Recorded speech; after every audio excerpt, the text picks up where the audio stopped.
봄이 되면 꽃이 피고 가을이 되면 낙엽이 집니다. 자연의 순리처럼 우리 몸도 먹는 것에 따라 건강해지기도 하고 약해지기도 합니다. 나이가 들수록 알게 되죠. 젊었을 때는 아무거나 먹어도 괜찮았는데 이제는 먹는 것 하나하나가 내일의 건강을 결정한다는 것을요. 조선시대 명예허주는 동의보감에 이렇게 적었습니다. 음식이 약이 되고 약이 음식이 된다. 잘못된 음식은 천천히 몸을 망친다. 400년 전 선조들도 이미 알고 있었습니다. 매일 먹는 음식이 곧 우리의 미래라는 것을요. 많은 분들이 이런 말씀을 하십니다. 나는 평생 이렇게 먹고 살았는데 별일 없었어. 우리 부모님도 이렇게 드셨는데 장수하셨어. 그런데 시대가 달라졌습니다. 50년 전의 음식과 지금의 음식은 다릅니다. 농약도 더 많이 쓰고 가공도 더 많이 되고 첨가물도 더 많이 들어갑니다. 오늘 말씀드리고 싶은 것은 세 가지 음식입니다. 60세가 넘으면 이 음식들은 정말 조심하셔야 합니다. 의사들도 놀랄 정도로 몸에 안 좋은 영향을 주는 음식들이거든요. 첫 번째는 가공육입니다.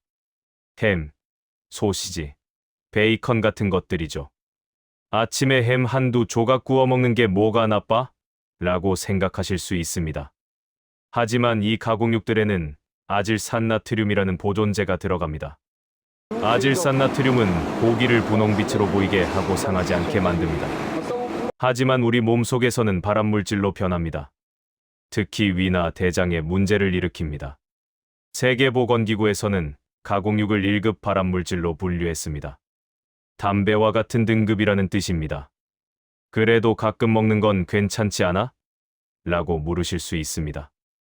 물론 일주일에 한 번 정도는 큰 문제가 안 됩니다. 하지만 매일 아침 햄을 드신다면 한 달이면 30번, 1년이면 365번입니다. 이렇게 쌓이면 문제가 됩니다. 송나라 때 의학자 진원은 이렇게 말했습니다. 음식의 독은 천천히 쌓인다. 하루 이틀은 느끼지 못하지만 몇 년이 지나면 병이 된다. 가공육이 딱 그런 음식입니다. 그렇다면 가공육 대신 무엇을 먹어야 할까요? 신선한 고기를 드세요. 삼겹살이나 돼지고기를 직접 구워 드시면 훨씬 좋습니다. 닭가슴살을 삶아서 드시는 것도 좋습니다. 생선도 좋은 단백질 공급원입니다. 조금 번거롭더라도 직접 조리해서 드시는 게 건강에 훨씬 좋습니다. 두 번째는 탄산음료입니다. 시원한 콜라 한 잔이 뭐가 나빠? 라고 생각하실 수 있습니다. 하지만 탄산음료 한 캔에는 각설탕이 10개 이상 들어갑니다. 이 많은 설탕이 한꺼번에 몸속으로 들어오면 혈당이 급격히 올라갑니다. 혈당이 급격히 올라가면 췌장에서 인슐린을 과도하게 분비합니다. 이런 일이 반복되면 췌장이 지쳐서 당뇨병이 생깁니다. 특히 60세가 넘으면 췌장 기능이 약해져 있기 때문에 더 조심해야 합니다. 그뿐만이 아닙니다. 탄산음료의 인산은 칼슘을 배출시킵니다. 나이 들면 뼈가 약해지는데 탄산음료를 자주 마시면 골다공증이 더 빨리 옵니다. 작은 충격에도 뼈가 부러지기 쉬워집니다. 그럼 뭘 마셔야 하나요? 라고 물으실 겁니다. 물이 가장 좋습니다. 밋밋하다면 보리차나 옥수수차를 끓여 드세요. 시원한 것이 당기면 냉장고에 차를 차게 해서 드시면 됩니다. 레몬을 조금 넣으면 상큼한 맛도 나고 비타민C도 보충됩니다. 세 번째는 인스턴트 라면입니다. 라면이 그렇게 나빠? 간편하고 맛있는데? 라고 생각하실 수 있습니다. 하지만 라면 한 개에는 하루 권장량의 2배가 넘는 나트륨이 들어갑니다. 과도한 나트륨은 혈압을 올립니다. 60세가 넘으면 대부분 혈압이 높아지는데 라면을 자주 먹으면 고혈압이 더 악화됩니다. 고혈압은 뇌졸중과 심장병의 주범입니다.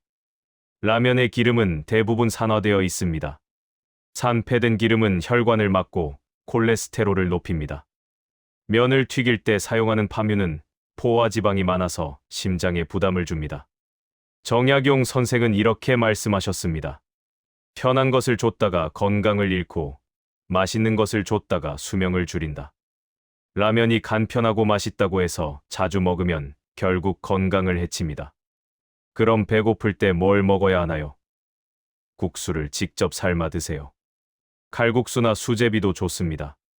조금 번거롭지만 멸치나 다시마로 육수를 내고 채소를 넣어서 끓이면 훨씬 건강합니다. 나트륨도 적고 영양도 풍부합니다. 여기서 중요한 것은 극단적으로 가지 않는 것입니다.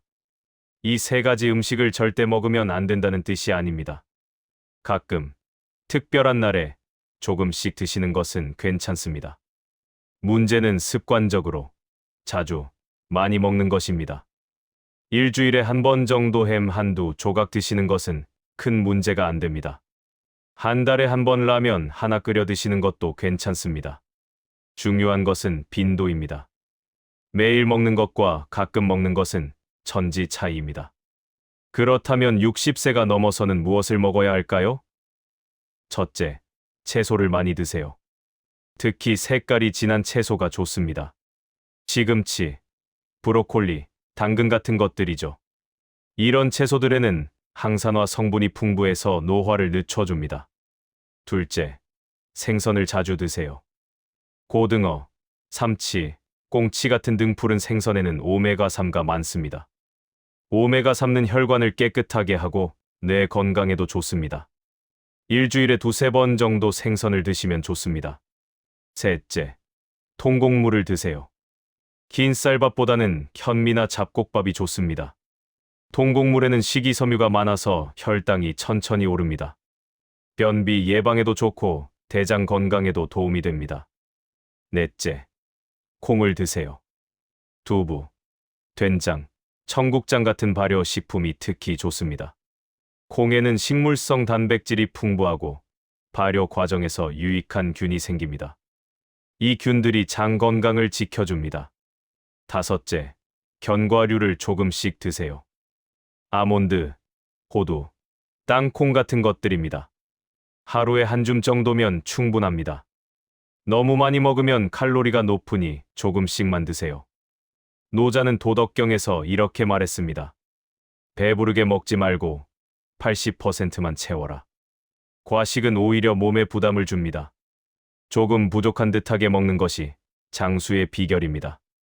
식사할 때 천천히 드시는 것도 중요합니다. 급하게 먹으면 과식하기 쉽고 소화도 안 됩니다. 한 입 먹고 30번 씹으세요.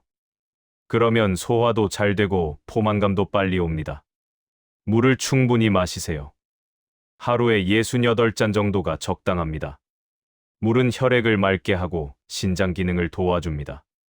특히 아침에 일어나서 한 잔, 자기 전에 한 잔 마시는 습관을 들이세요.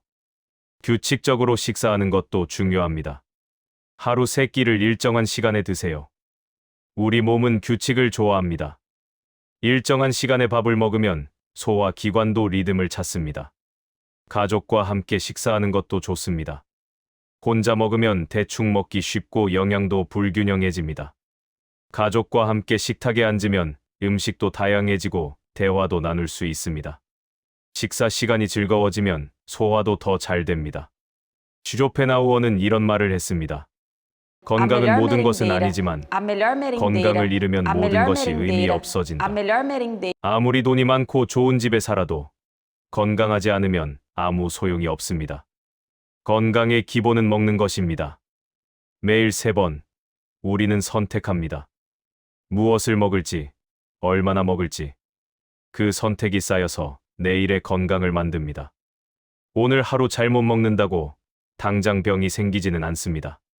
하지만 몇 년, 몇십 년이 쌓이면 큰 차이가 납니다. 지금부터라도 늦지 않았습니다. 오늘부터 조금씩 바꿔보세요. 아침에 햄 대신 계란을 드세요. 점심에 라면 대신 국수를 삶아 드세요. 저녁에 콜라 대신 보리차를 드세요. 이런 작은 변화가 쌓여서 큰 차이를 만듭니다. 강물은 흐르고 세월은 가지만 우리의 삶은 계속됩니다. 그 삶을 건강하게 이어가려면 매일 먹는 음식에 조금만 신경 쓰면 됩니다.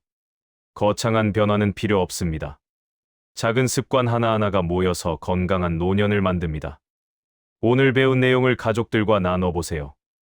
이제부터 우리 햄 좀 덜 먹자. 생선을 더 먹자. 이렇게 자연스럽게 이야기해보세요. 건강은 혼자 지키는 것보다 함께 지키는 것이 더 쉽습니다. 여러분 모두 건강하고 평안한 하루 보내시길 바랍니다.